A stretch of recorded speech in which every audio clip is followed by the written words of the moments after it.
Our speaker today is the inimitable Reverend Carrie Hunter. Many of you already know Reverend Carrie, as she has been here before, and she's been teaching in BC for more than 20 years. Carrie is the spiritual director of the Center for Spiritual Living in Victoria, and we thank them for sharing her with us again today.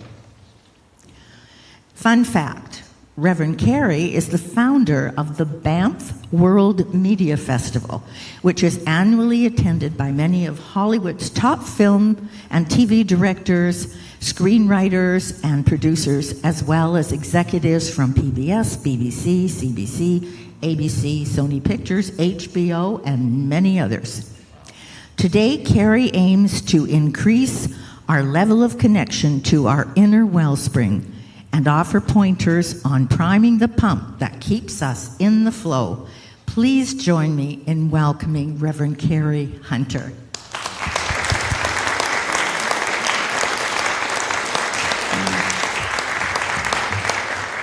Thank you, Shirley. Good morning, everyone, and welcome. It's wonderful to see you here today, to see all your shining faces.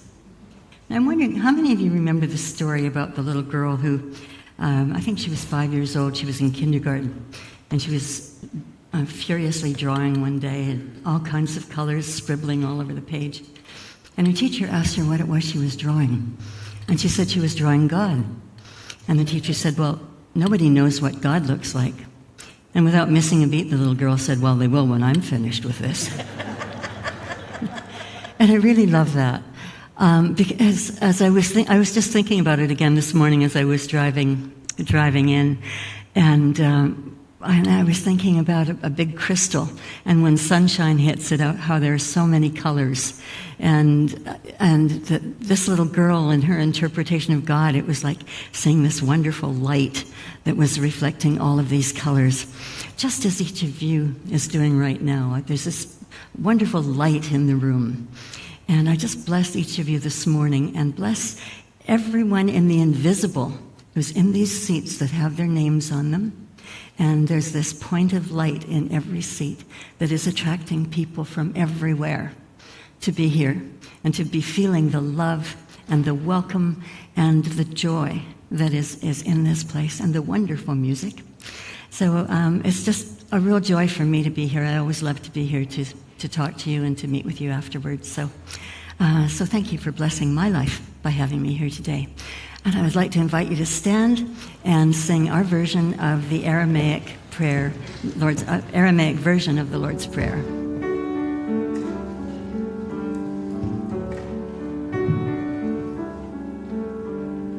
Holy Spirit, creator and life of all, you create a space inside us and fill it with your presence. Our oneness now prevails.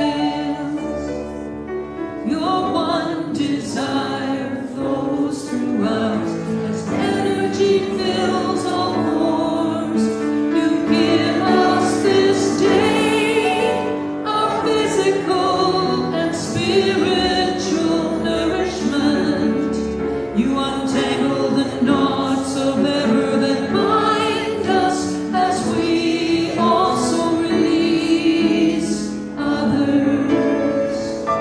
We don't let appearances make us forgetful of the source.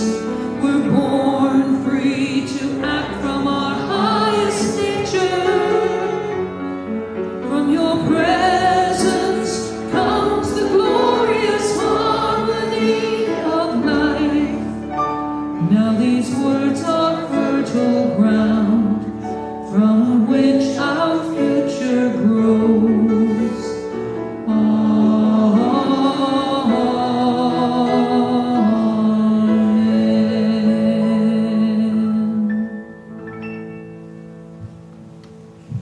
Please be seated. And I invite you now to just go in your heart of Sacred Hearts as we meditate together this morning and as we pray.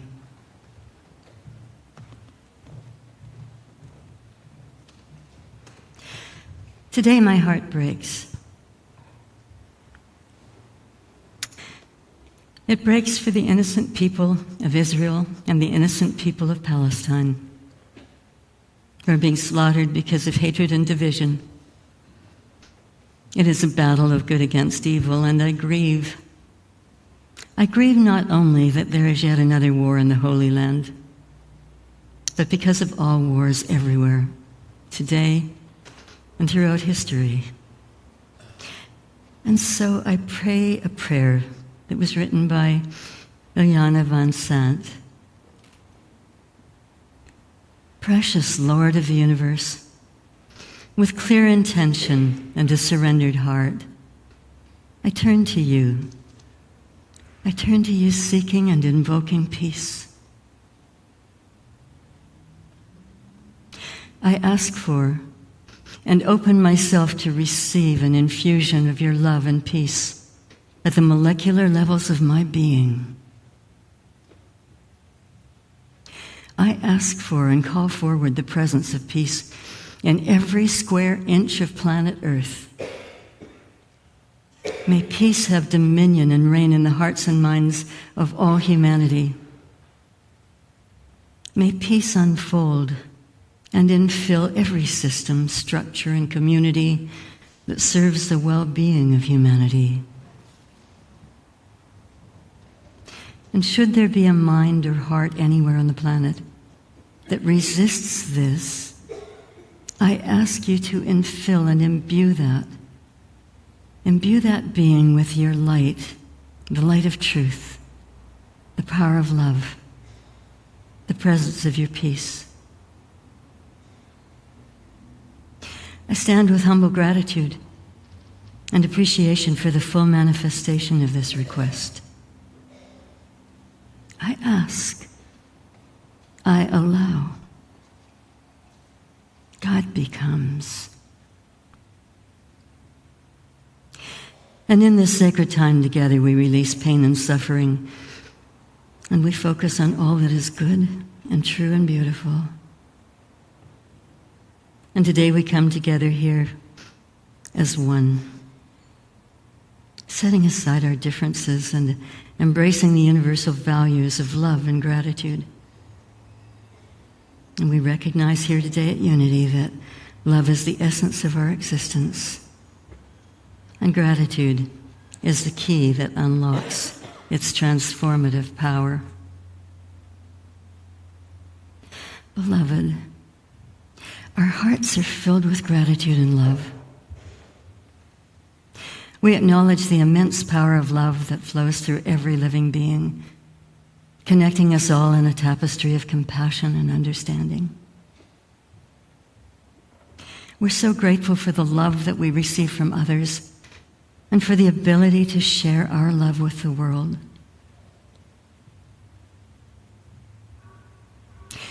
In this moment of reflection, relationships that enrich our lives,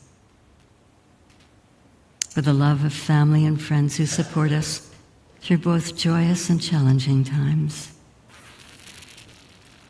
And we appreciate the kindness and compassion that we receive from others, for the smiles, the hugs, the words of encouragement that uplift our spirits.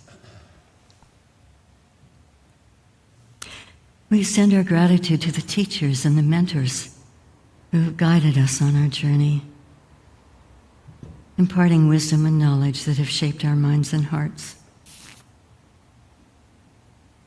We're thankful for the opportunities that have come our way, for the chance to learn, to grow,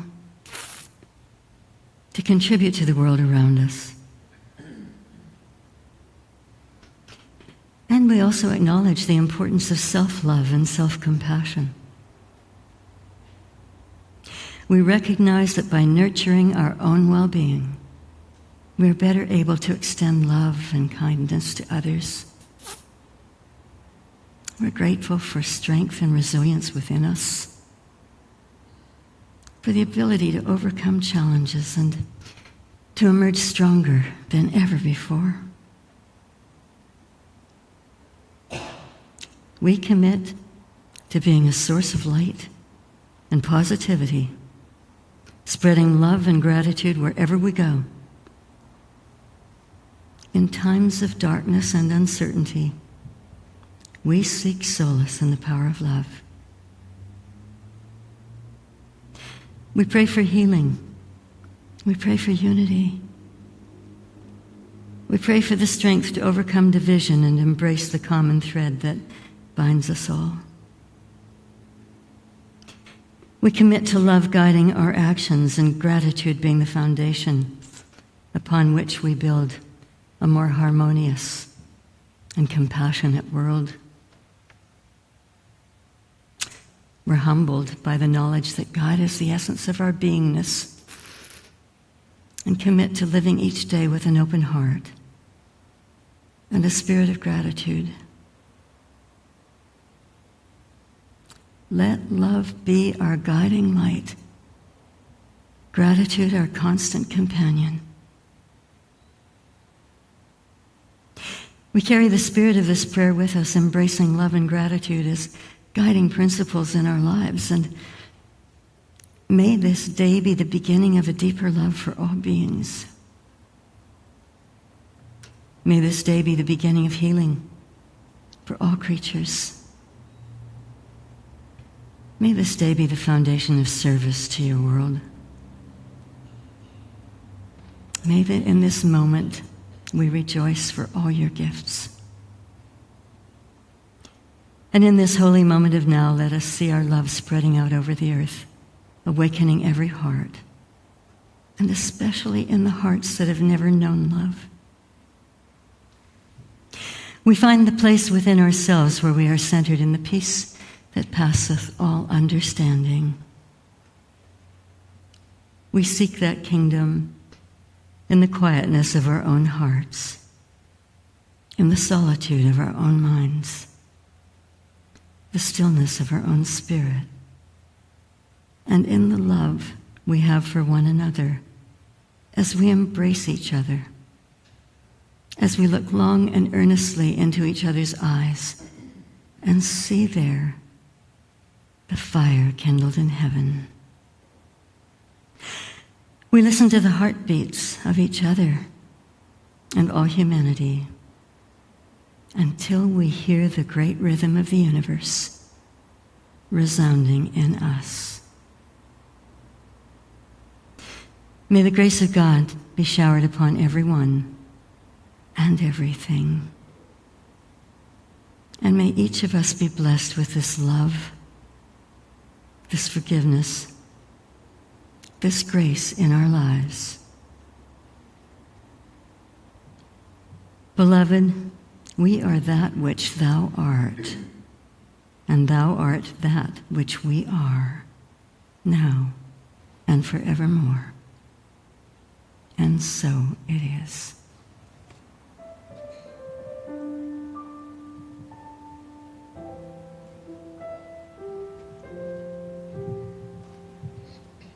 Where I am,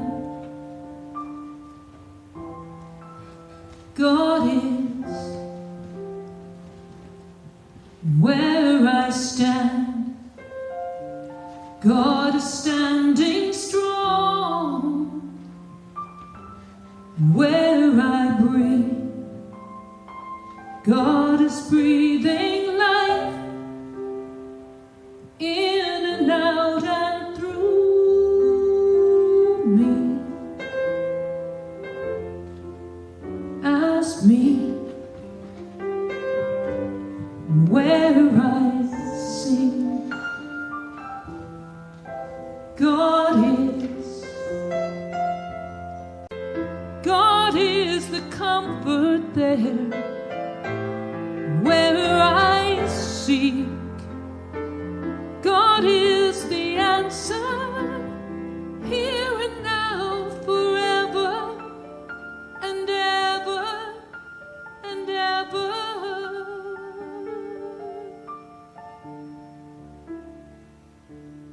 Where I speak,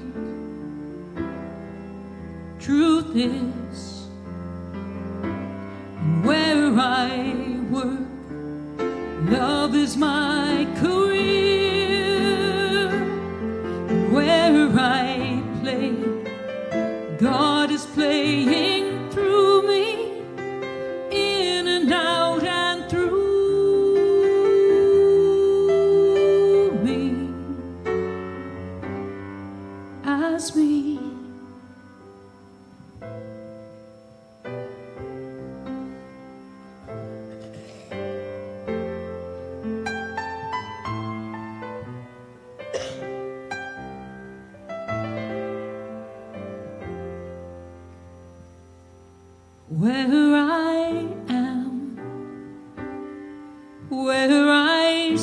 land, where I play, and where I work and breathe and move, and where I sing, and where I dance my dance, my dance, wherever I go, and where I pray and take and give and live.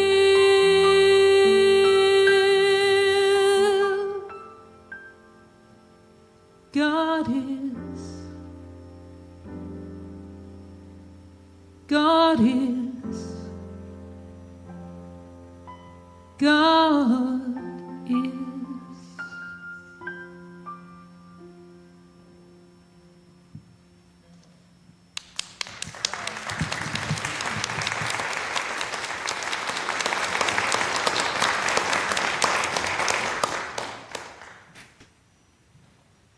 Thank you so much, Beverly and Bill. It's so beautiful. God is. When I came up with the title of my talk today, it was a couple of months ago that I was asked to send it over, and I chose How Deep Is Your Well. And it started me thinking about when I was a very little girl, about 3 years old, a couple of hundred years ago. And my grandparents, I was born and raised in Calgary, and my grandparents had an acreage, 9 acres of land on the outskirts of Calgary. And they had a little house on it and a few smaller buildings. And I spent a lot of time with them. I think my mother was really happy to hand me off to somebody else because I was always filled with questions and curiosity about everything. And my grandmother had infinite patience. And I remember wandering through the meadows and picking wild blueberries. And I remember the gooseberry bush. My grandmother actually was the most loving person. And one night she picked me up out of bed. And it was, I think it wasn't quite, no, it was dark as I think about it because she had a flashlight. But it couldn't have been cold because we didn't have to put on coats. And she carried me out to the gooseberry bushes. And then she parted them. And with her flashlight, she shone the flashlight upon a bird's nest with a whole lot of baby birds in it with their beaks open, and she said that they were waiting for their mother to come and feed them. And that particular memory really is imprinted in my mind because any grandmother who would come and get a child out of bed to take them outside to look at a bird's nest, especially when I was not the easiest child to deal with, was really something. And my grandfather would take me down to the root cellar to clear the mouse traps. And I remember once my mother and my grandmother were sitting in the kitchen sewing cushions. And my grandfather gave me a mouse by the tail and said, "Take this up to your mother and granny." What did I know? So I went I went upstairs into the kitchen, and the two of them dropped everything they were doing. They were screaming at the top of their lungs, and they were lifting their dresses up over their heads. I never have been able, to this day, to understand why anybody would lift a dress up over their head to avoid a dead mouse. But needless to say, I was never afraid of mice or rats after that because my experience with them was one of standing next to my grandfather and just seeing his big belly just jiggling up and down as the two women ran out. So there were lots of funny memories and lots of lovely memories. And I used to go, first of all, there was no running water in the house. There was an outhouse, and when my grandmother would give me a bath, she had this great big tub. It was made out of metal. I don't even know what kind of metal it was. And it would be in the middle of the kitchen floor, and she would heat water over the coal and wood stove to pour it into the tub so that I could have a bath. And the water came out of this magical place outside that she called a well. And I remember standing there with her. She would pump the water, and sometimes there would only be air that would come out. There'd be no water. And she would say, "Oh, time to prime the pump." And she'd get some water from a little reservoir that was beside it, and she'd pour the water in, and then it started to work again. And, I was full of questions about where did the water come from and how much water was there and so on. And she would patiently describe everything to me. But I was thinking about those things a couple of months ago now. And I was thinking what a metaphor it is for our spirituality. You know, I remember asking her, how deep was that well? And she said, well, it was very, very, very deep. And, you know, and there was always water there. It's just that we needed to have the resources to be able to, you know, to bring it to the surface. And I thought, isn't that like our spiritual nature? You know, we have this deep well of God stuff inside us. We're filled with this power. We're filled with this presence. And sometimes we don't even know it's there. We're not even aware that it's there. And so my question that day was, how deep is my well? You know, and today, how deep is your well? You know, is there that, are we aware of that reservoir of God within us, that incredible power that allows us to do so many things, that brings so much goodness, so many blessings into our lives, especially when we are fully connected to it? And we're not always fully connected to it. You know, we forget. Sometimes we stop our spiritual practice for a while, whatever it is that we do, and things just don't seem to work as well. We start looking beyond ourselves, outside ourselves, for things to happen, for things to manifest in our lives, for our greater good, instead of where it begins, which is inside. I remember the great metaphysician Neville Goddard talking about how important it is to understand how this universal law works. According to how we believe, the passion that we have within, we start to manifest things in our lives. Otherwise, it's just random and not always what we like. And he said it's just so important for us to regain the passion that we had as little children. You know, remember when you were really small and somebody would say, "What is it you want to be?" And you say, "Oh, I'm going to be a great movie star, or I'm going to be a fireman or policeman, or, you know, I'm going to be a teacher or nurse, a doctor," whatever it happened to be. And it might have changed 2 weeks later. But there was that confidence, that absolute knowing. Nothing could stop you. You know, you were just this powerful little being, and you knew that you could do it. And again, as I was driving this morning, and I was thinking about that, and I was thinking about one of my granddaughters, whose name is Sadie, and she was partly raised in Switzerland, well, until she was 9, I guess. And she was a ballerina. From the time she could walk, she used to be out in the driveway on her tiptoes, trying to dance on her tiptoes, and then would be twirling, and she would have her arms like this, and she'd be twirling around.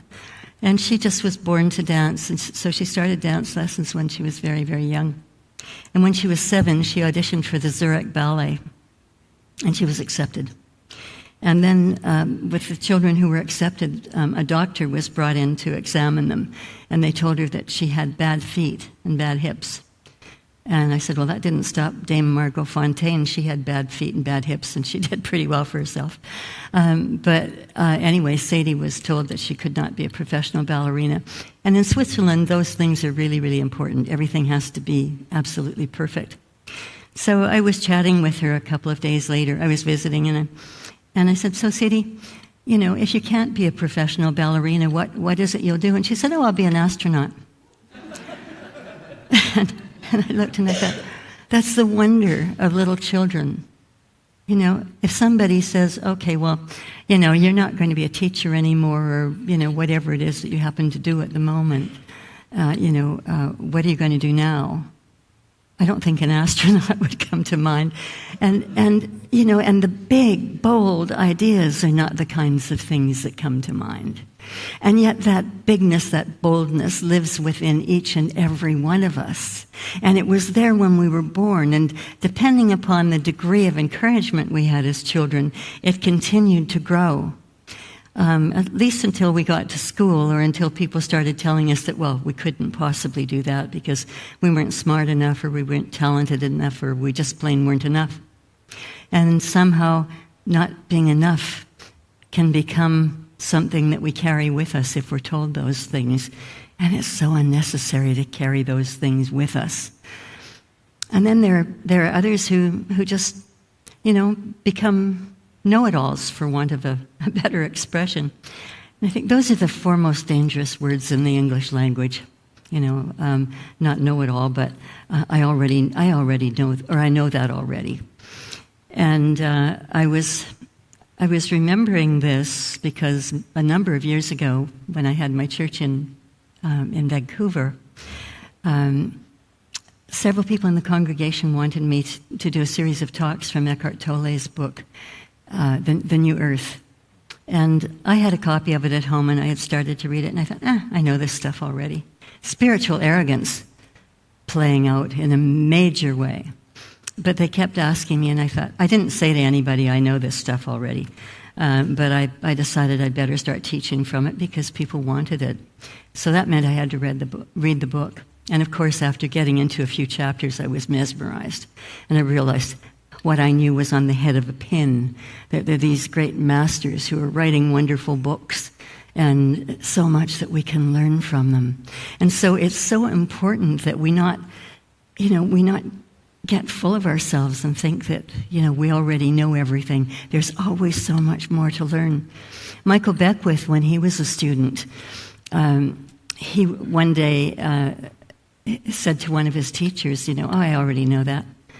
And so she sat down. And she said, okay, Michael, then you take over the class. And he kind of looked around and then he apologized, kind of gulped and said, well, I guess I don't know enough yet. And so, Michael has gone on to be just the most incredible minister with a huge congregation in LA and is known throughout the world. So in between thinking we're not enough and thinking that we already know it all, there is that happy medium of knowing that God knows it all. God is in each and every one of us. This power is in there. And so we need to get to the core of that in ourselves. We need to remember the truth of who we are, that each of us is spirit having a human experience. And that spirit is always there, and we might step away from it, but it does not step away from us. There's no place where it is not. Right now, it connects each one of us in this room to one another. It connects us to the air we breathe. It connects us to the heartbeat of the universe. It is everywhere. It is everything. And it's so important that we remember that. But how do we do that? How do we prime the pump? How do we prime the pump of our inner wells? Well, for me, it means spiritual practice. And you're probably tired of hearing me say this, because I probably say it all the time. But for me, it starts as soon as I get up in the morning. Prayer and meditation. And I'm always saying to my people, don't leave home without it. If you're taking your American Express card, be sure before you do that you're praying yourself in, that you're doing your meditation for the day. Because my life works well when I do that. And when I don't, I start experiencing challenges along the way. And so, I've had so many amazing experiences from that, but what tends to happen is after you've done that consistently, day after day, no matter what else is going on in your life, if you do that, you start to notice changes in your life. And pretty soon, your life becomes a walking prayer. And you don't know that. You're not walking around all day saying, praying. But every word you speak becomes a prayer. Every thought you think is a prayer. No matter what that thought may be, no matter what the words are that you're speaking, they are prayers and they are powerful. And so we need to be careful what it is that we think as well. And once this becomes a habit, you start to find that without even thinking about something you'd like, that things happen. And I was thinking about this recently. It was actually 2 birthdays ago. I drive on the Patricia Bay Highway from Sydney into Victoria a lot. And I was noticing all of these beautiful new cars on the highway. And I had no desire to have a new car. I had no intention of buying one. But I was just looking at the new chassis on them. They were prettier than I remembered, and the colors were more vivid and more beautiful. And I was just admiring them and just thinking how lovely they were. Not thinking that I would have one, not wanting one. And my car was old, but it was in good condition. And on my birthday, I had a call from a very dear friend of mine in the States. John and I have been friends for about 19 years, and that's a whole other story. But he's a psychiatrist, and he's well-to-do. And he phoned me on my birthday, and he said, I've just been thinking I want you to have a new car. And I said, oh, my car's fine. There's nothing wrong with it. And he said, no, I want to know you're safe. I want to know that if you get on the highway and make a road trip that you're going to be really safe. And he said, no, I'm not going to buy you a new car. But he said, you choose the car you want, and I'll make a significant down payment on it.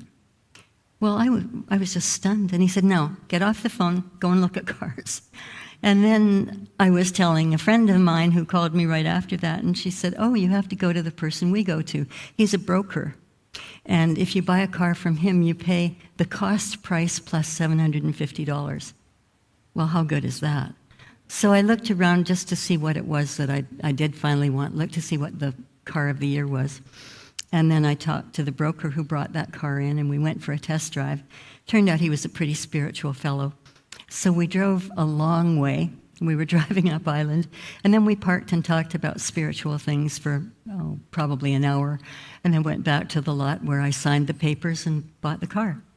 But I had no intention of doing that, and yet I have this wonderful car that talks to me, that corrects itself on the road if I start to go a little bit off, that if there's somebody who cuts in front of me, it'll stop itself. It does all of these amazing things, has the playlist, has all the bells and whistles. And it's fun, and I love it. And whenever I drive it, I just, when I get home, I think, oh, thank you, God, and thank you, John, for doing this. It's such a wonderful thing. But I had nothing to do with it.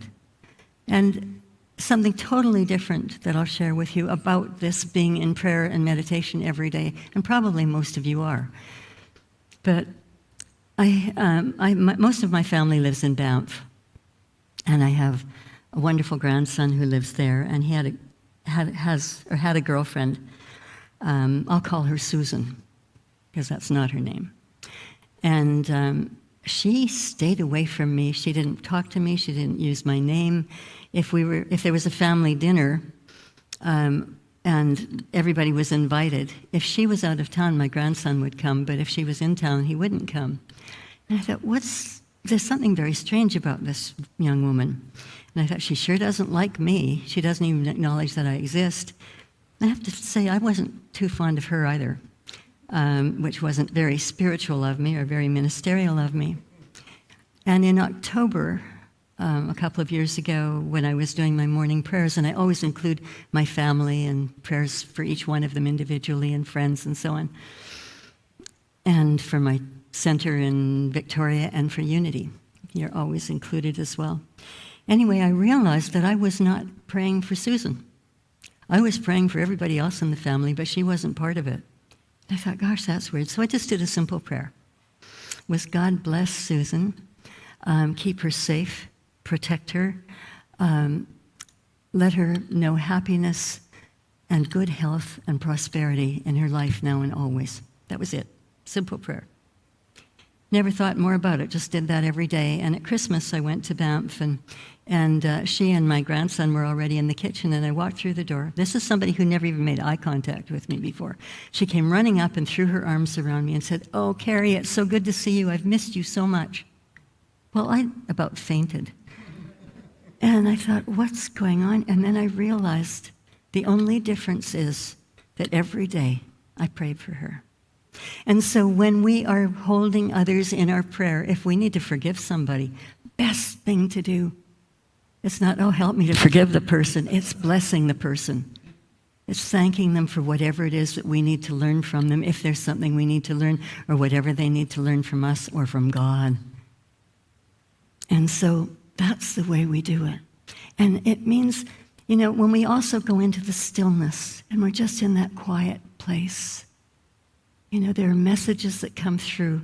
Sometimes we're just so busy and our minds are so busy, but we need to just be in that quiet, quiet place. And there's a story in Corinthians about Jehoshaphat, the king.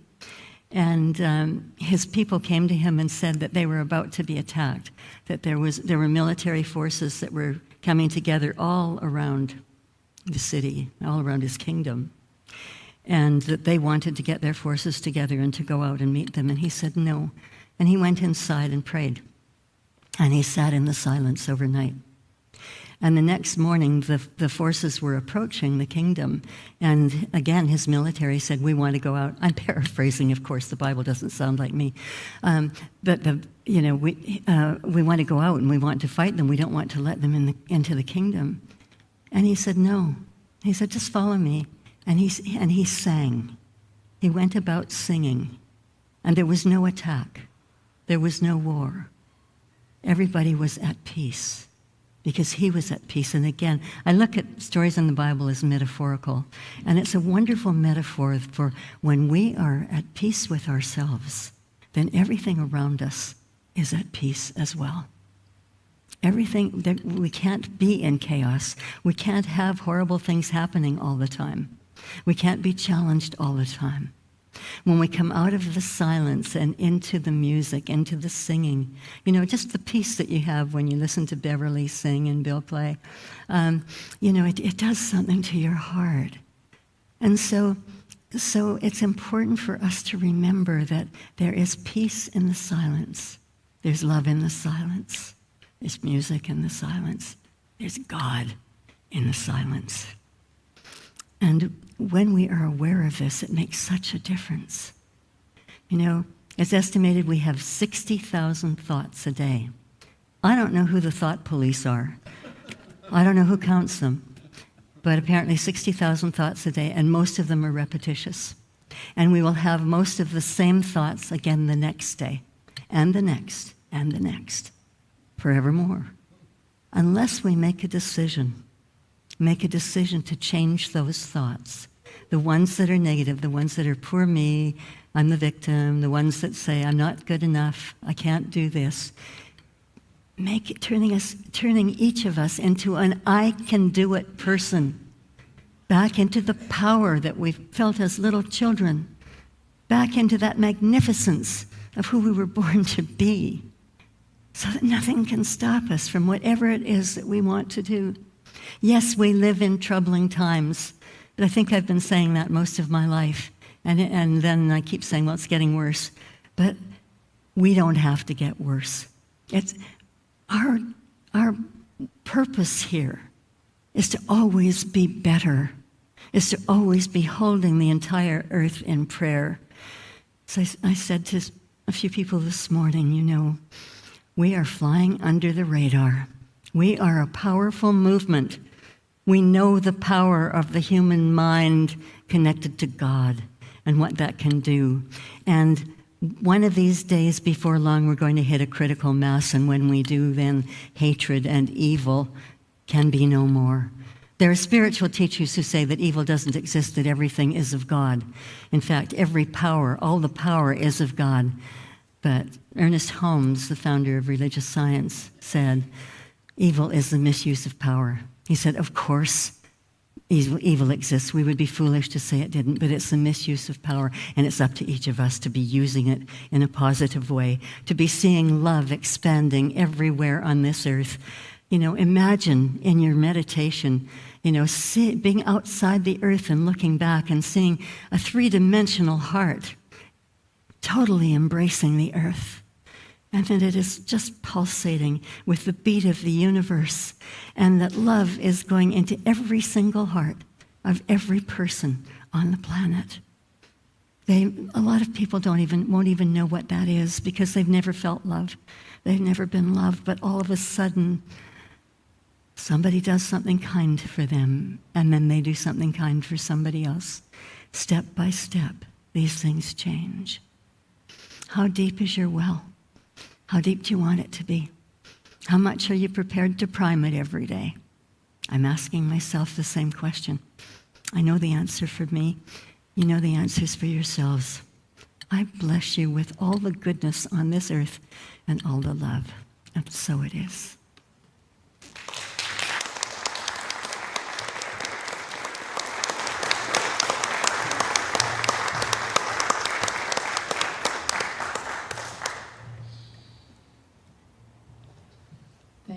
Reverend Carrie.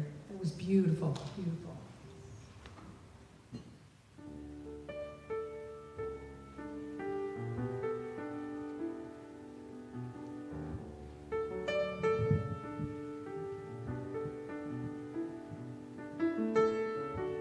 This is a place where I find peace.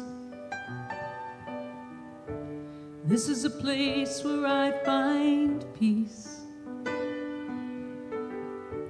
This is a place where I find all things are equal. And this is a place where I find peace. This is a place where I find strength. This is a place where I find strength. And this is a place where I find courage immeasurable.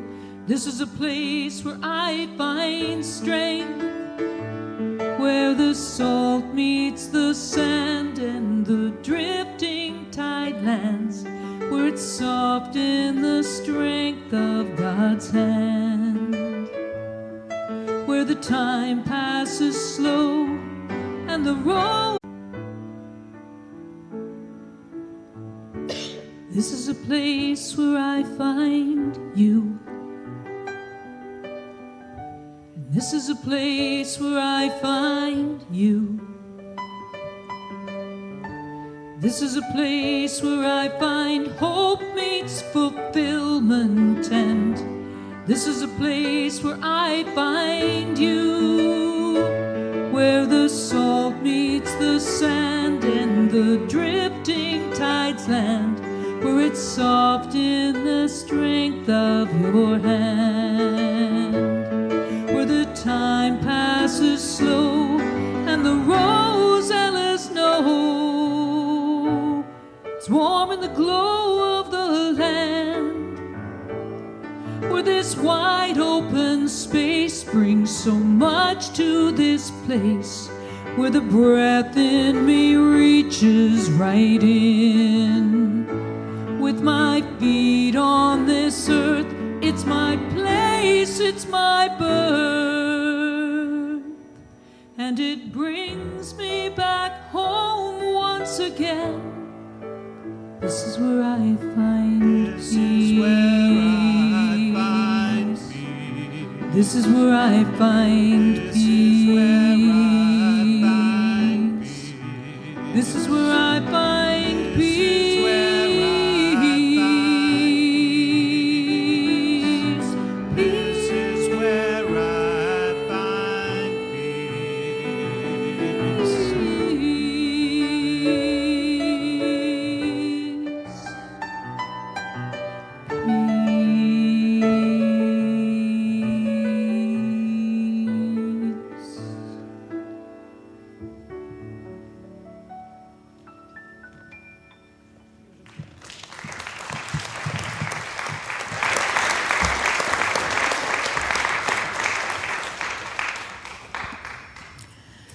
Let's hear it one more time for the incredibly talented Beverly Elliott and Bill Costin.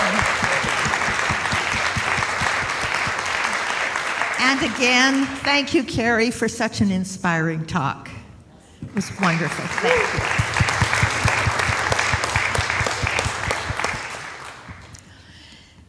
And now, everyone, we come to that time in our gathering where we demonstrate our faith in the Spirit through our freely given love offerings. Let's process today's message by getting still for a moment. And in this moment, give thanks to Source for all the blessings in your life, your health, your relationships, and everything else that's going well, and even things that aren't going so well. We should be grateful for the lessons. Give thanks that Spirit ensures you always have more than enough of whatever you really need. And so, let's say our offering statement all together now. Divine love flowing through me blesses and multiplies all that I am, all that I give, and all that I receive. If you're here in person, please drop off your donation with the ushers as you exit the sanctuary. And to donate online, simply click on the donate link in your chat window, which will allow you to give via all major credit cards. You can also give via e-transfer, which can be addressed to donations@unityofvancouver.org. Now, coming up on Monday, October 23rd at 7:30 p.m. is the Metaphysical Unity Coffee House. Join us for an evening of wonderful music, poetry, and laughter. Featured artists include Tom and Georgina Arntzen, Nathan Aswell, Beverly Elliott, Chris Noland, Neil Thompson, Stacey Collins, and more. Test your willpower at the Potluck Dessert Bar. Enjoy a decaf coffee or herbal tea. And of course, please bring a favorite dessert or savory snack to share.